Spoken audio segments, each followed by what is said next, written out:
জয় সোনা মা জয়। সকাল সকাল সমস্ত বাসি কাজ সেরে স্নান সেরে সোজা চলে এসেছি ঠাকুর ঘরে। এই যে ছোট্ট ছোট্ট নারায়ণ লক্ষ্মী দেখছো, এই নারায়ণ লক্ষ্মী বহু পুরনো বছর, অনেক আগেকার শাশুড়ি মার। আমি এসে এই নারায়ণ লক্ষ্মীরই সেবা করতাম। আর ওই যে নারায়ণ বড় লক্ষ্মীটা দেখতে পাচ্ছ, সেই নারায়ণ লক্ষ্মীটা হচ্ছে আমাকে একজন দিয়ে গেছিলো। দিয়ে ঠিক এক সপ্তাহ পরে উনি মারা গেছেন। আর আমাকে এই নারায়ণ লক্ষ্মী দিয়ে গেছে, যে বলেছিল যে তোর কাছেই ভালো সেবা পাবে, তাই দিয়ে গেছিলো। তো সেই দিকে আমি সেবা করছি। খুব একদম কালো কালো ছিল, তো এখন একদম সুন্দরভাবে চকচকে হয়ে গেছে। আর দেখো সুন্দর করে স্নান করে নিলাম, ঘি মধু দই দিয়ে, তোমরা দেখতেই পেলে, দিয়ে স্নান করিয়ে সুন্দর করে রেডি করে নারায়ণ লক্ষ্মী সুন্দর করে দেখো বসিয়ে দিলাম। আর এইদিকেও নারায়ণ লক্ষ্মী বসিয়ে দিয়েছি, দেখো খুব সুন্দর লাগছে। আর এবারে আমি কিন্তু বড় মা লক্ষ্মীকেও স্নান করাবো, তোমরা তো জানোই। তো সুন্দর করে স্নান করি, দেখতে পাচ্ছ মালাও পরিয়ে দিচ্ছি ছোটো নারায়ণ লক্ষ্মীদের। আর এবারে বড় মা লক্ষ্মীকে নামিয়ে নেব। নিয়ে তারপরে দেখো আমি সুন্দর করে একে একে মায়ের চুল ওড়না গয়না সব খুলে তারপরে মাকে স্নানের বস্ত্র পরিয়ে মাকে ঘি মধু সুন্দর করে আমি মাখিয়ে দিলাম। দিয়ে তারপরে কিন্তু আমি, তোমরা তো জানোই, ফের দই দেবো মাকে মাথায়। দিয়ে দইটা দিয়েও সুন্দর করে মাকে একটু মাখিয়ে দেবো, সারা গায়ে মাখাবো। মাখাবার পরে মাকে স্নান করিয়ে দেবো। তো দেখো মাকে কী সুন্দর চকচকে লাগছে।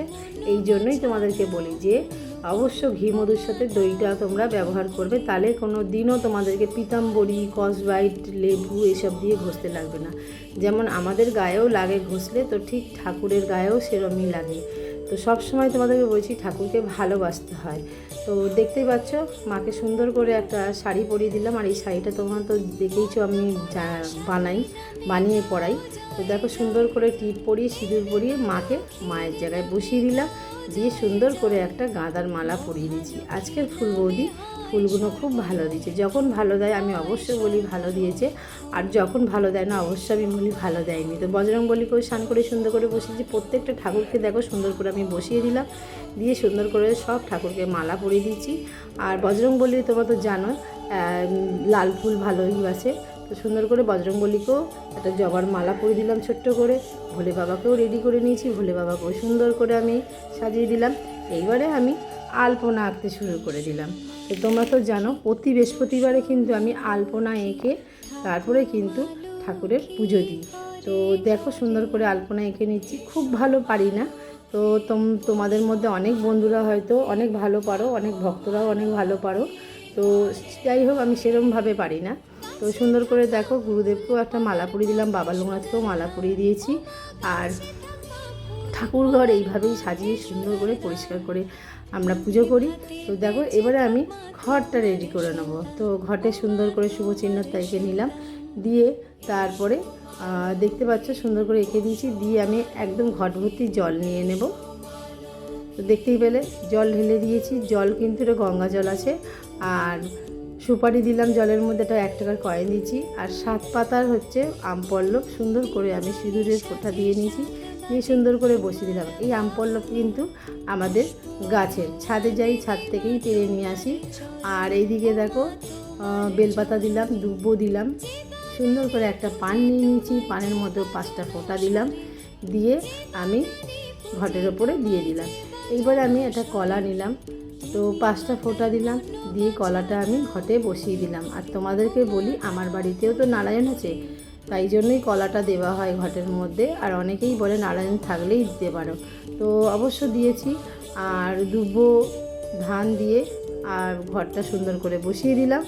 আর এবারে ঘটের সামনে তোমরা তো জানো এই যে সাজানোটা সাজিয়ে দিলে দেখতে আরও ভালো লাগে। তো সুন্দর করে সামনে কটা গাঁদা ফুল দিয়ে সাজিয়ে দিচ্ছি। আর দেখো গাঁদা ফুলগুলো খুবই সুন্দর এসেছে। আজকের ফুল কিন্তু সবই ভালো। তো যাই হোক ফুলের যা দাম অনেক কম আসে, তা সেইটুকানির মধ্যেই সাজিয়ে দেওয়ার চেষ্টা করি। আর বড় মা লক্ষ্মীর মাথায় একটা জবা দিয়ে দিলাম।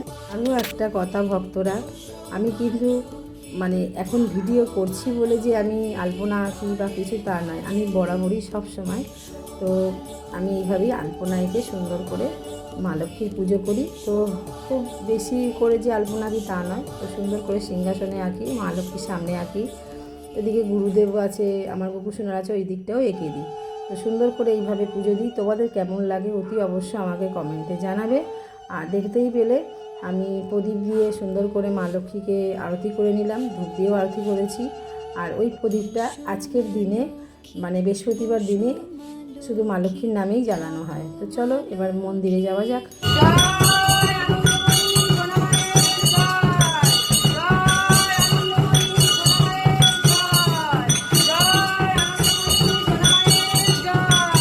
জয় সোনামার জয়। সকলে ভালো থেকো, সুস্থ থেকো।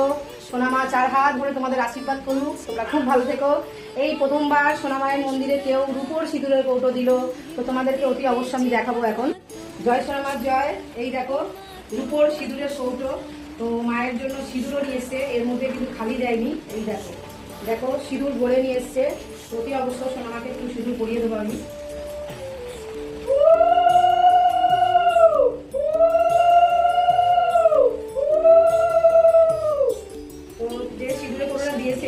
তার নাম হচ্ছে মৌ। মৌ, তুমি খুব ভালো থেকো, সুস্থ থেকো, সোনামা তোমাকে আশীর্বাদ করুক, তোমার মনের মনস্কামনা যেন পূর্ণ হয়। জয় সোনামার জয়। আর এই যে সিঁদুরে কৌটো সোনামায়ের হাতে আমি রাখে রেখে দিলাম, পরে তুলে রাখবো।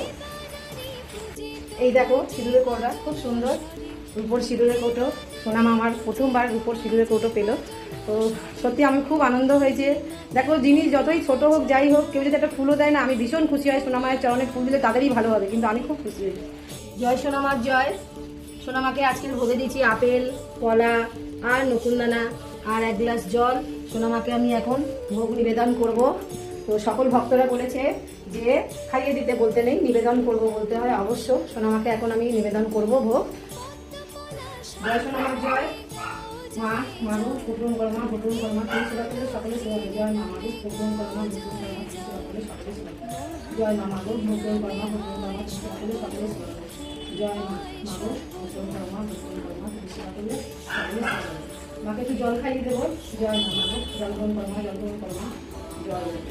সকলকে বাড়িতে আমি সবসময় বলি, বাড়িতে মাকে পুজো দেবে দিয়ে কিন্তু এই জল কিন্তু অতি অবশ্যই নিজে গ্রহণ করবে। আর সকলকে খাওয়ালে অনেক রোগ থেকে মুক্তি পাবে।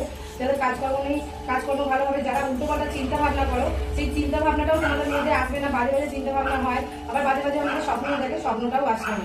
তো অতি অবশ্যই সকলে ভালো থেকো, সুস্থ থেকো। মায়ের জলটা অতি অবশ্যই গ্রহণ করবে।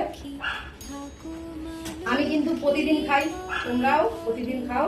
মায়ের জলটা কিন্তু একটা আশীর্বাদী জল হয়ে যায়। ফলটা যদি তোমরা খেতে পারো, মায়ের ভোগ যদি খেতে পারো, জলটা অতি অবশ্য খেও, তাতে তোমরাই ভালো থাকবে। জয় সোনামার জয়। সকলে ভালো থেকো।